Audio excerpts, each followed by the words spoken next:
Let's turn now to Derek Scissors from the American Enterprise Institute, who joins us this afternoon alongside Wolfe Research's Tobin. Gentlemen, it's great to have you both here. And Derek, I won't ask you to comment outside of China in this case. So, Tobin, I'll start with you and what you make of the fight over the big budget bill and what jumps out to you kind of as investor implications from everything we've learned so far today. Yeah, absolutely. Well, I'll start by saying that I think that some of the remaining potential conservative holdouts on the bill, like Mike Lee and Rick Scott, would probably bristle at the implication that Elon Musk is their mommy. But, you know, look, I think in terms of Musk's opposition to the bill in particular, the question is whether he's really willing to put money behind it. I think him tweeting about it is not necessarily going to make the difference. If he really gets engaged or sort of signals that he's going to get engaged as an electoral force going forward, that could potentially change the calculation. As we stand now, you know, I think the bill is probably going to get more costly, not less costly, based on the fact that in the Senate, they're writing off some of the conservatives like Ron Johnson, like Rand Paul, as unlikely to vote for the bill, which means you need to appease the moderates. So I think that we're looking at some, you know, not dramatic changes, but some moderation at the margins on IRA and Medicaid to get this over the finish line, which then Trump will have to lean on House conservatives to get it back through. What is the status, Tobin, of the EV mandates?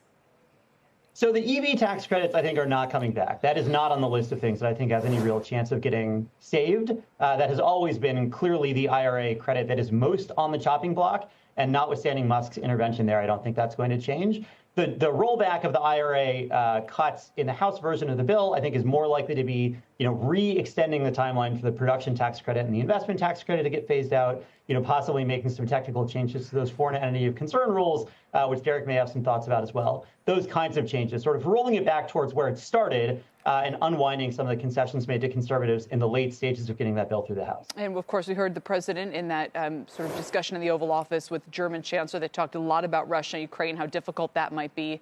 You have the sense we should prepare for more on the Russia side of it. And then this call with Chinese leader Xi. So he was able, Tobin, to at least have the call. What does that tell you?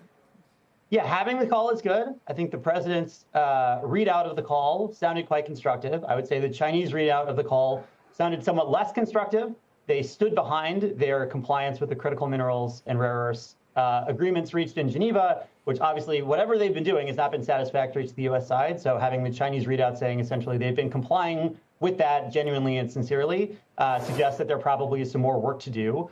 And it sounded from the Chinese readout also like they want to see a change in U.S. posture on things like export controls to correspond to the changes that the U.S. wants to see from them.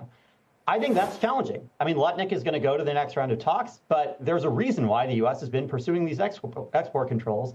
And, you know, sort of changing that set of policies would, you know, sort of mean a big reevaluation of how we're looking at China, the extent to which we're viewing them as an adversary on items like AI. I'm not sure that's in the offing. It's pretty deeply you know, entwined into both parties thinking about China and D.C. And Derek, much more urgently is this issue of these rare earth magnets that auto producers in the U.S., Europe, even India are warning are going to halt their production. It's kind of bubbling up to become more and more of a top-level story. I don't know how seriously you think we should take that if it does end up shutting down U.S. auto production, and if we should have anticipated some news on that front coming out of this call. We should have anticipated this being a problem many years ago, and we didn't. So I think the U.S. side preparation here is in serious doubt. This is an obvious thing for the Chinese to try to do. It was an obvious thing for the Chinese to try to do during the election campaign last year. So neither the U.S. government nor U.S. business is prepared. I think the fact that President Trump didn't say anything about rare earths other than they're complex is not really informative. It's not an issue he's going to jump into in any detail, of course. I do think the Chinese can pretty easily loosen the taps a little bit and wait for this next meeting. I will say that we've really never had meetings with China that have been productive for the United States. We've certainly had meetings with China that have been productive for China. But those people thinking that we could have a truce out of this meeting, maybe, but we had a meeting not long ago that was supposed to bring a truce. Those thinking the U.S. is going to benefit from this meeting, there's no record of that. And that means that however long a truce might be, it will blow up because the U.S. is going to be unhappy with what China's doing, if not 2 months from now, then next year.